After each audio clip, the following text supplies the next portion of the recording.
Hello my dear students, हम यहाँ पर बात कर रहे हैं हमारे टॉपिक एंगुलर मोमेंटम की और उससे रिलेटेड जेई 2024 31 जनवरी शिफ्ट 2 में आया हुआ क्वेश्चन हमारे सामने है। और यही क्वेश्चन जो इसका कॉन्सेप्ट है वो एंगुलर मोमेंटम से रिलेटेड है। क्वेश्चन में गिवन है a body of mass m is projected with speed u with angle 45 degree with the ground. The angular momentum of body about the point of projection at highest point in the expression as root 2 m u cube divided by xg, the value of x है ना। तो यहाँ पर यह value of x हमको find करना है। इस एक्सप्रेशन में x का वैल्यू कितना है वो फाइंड करना है। तो हम यहाँ पर सिंपल सा कॉन्सेप्ट लगा सकते हैं कि ये हमारा हॉरिजॉन्टल डायरेक्शन है, ओके, और यहाँ पर इस वर्टिकल डायरेक्शन है, ठीक है, ये वर्टिकल डायरेक्शन। और दोनों का जो इंटरसेक्शन पॉइंट है ये पॉइंट ऑफ प्रोजेक्शन है जिसको हमने ओ लिख दिया है ना, ओरिजिन मान लिया। और यहाँ पर जब बॉडी को हमने प्रोजेक्ट किया तो डेफिनेटली ये पैराबोलिक पाथ पर मूव करेगी और जब वो हाईएस्ट पॉइंट पर पहुंचेगा तो उसके पास वेलोसिटी का हॉरिजॉन्टल कंपोनेंट प्रेजेंट होगा, वो होगा u cos थीटा। कितना होगा? u cos theta. अगर हम इस वेलोसिटी कंपोनेंट को आगे एक्सटेंड करते हैं तो यहाँ से इसका ओरिजिन से जो परपेंडिकुलर डिस्टेंस हमको मिलेगा, ओरिजिन से जो परपेंडिकुलर डिस्टेंस मिलेगा, ये जो परपेंडिकुलर डिस्टेंस हमको मिल रहा है वो मैक्सिमम हाइट के बराबर होगा। मतलब अगर एंगुलर मोमेंटम की हम बात करें तो m v और परपेंडिकुलर डिस्टेंस है ना, तो L is equal to m।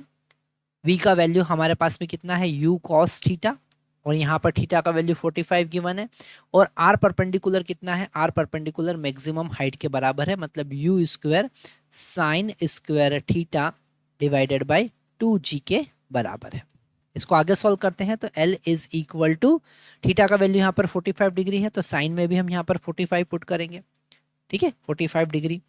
m as it is लिखेंगे, यहाँ पर u into u square will become u cube, और cos 45 का वैल्यू 1/√2 और sin 45 का वैल्यू भी 1/√2 और उसका स्क्वायर हम यहाँ पर लिखेंगे।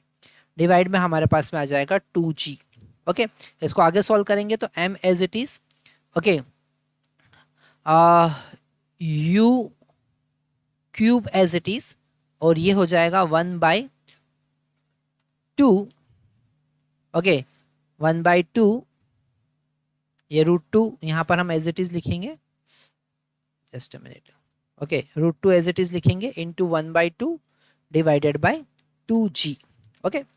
इसे और थोड़ा सा अगर हम सिंप्लीफाई करें और √2 का ऊपर नीचे मल्टीप्लाई कर दें, क्योंकि हमको जो गिवन एक्सप्रेशन है उसके टर्म में हमारा एक्सप्रेशन चाहिए, है ना।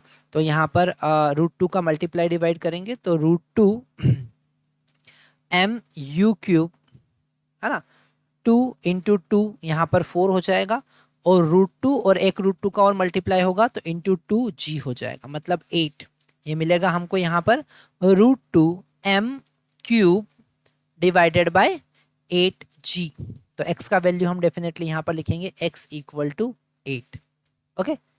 तो इस क्वेश्चन से हमको एक कॉन्सेप्ट पता चलता है कि ट्रांसलेटरी मोशन के लिए एंगुलर मोमेंटम हम कैसे फाइंड करेंगे। तो जो कॉन्सेप्ट हम सीख रहे हैं एंगुलर मोमेंटम के बड़े इंपॉर्टेंट है। एंगुलर मोमेंटम ट्रांसलेटरी मोशन के लिए जब कभी फाइंड करना होता है, जेई में भी इससे रिलेटेड हम देख रहे हैं कि क्वेश्चन आए हुए हैं। यहाँ पर हम केवल अभी 24 के क्वेश्चन देखे हैं।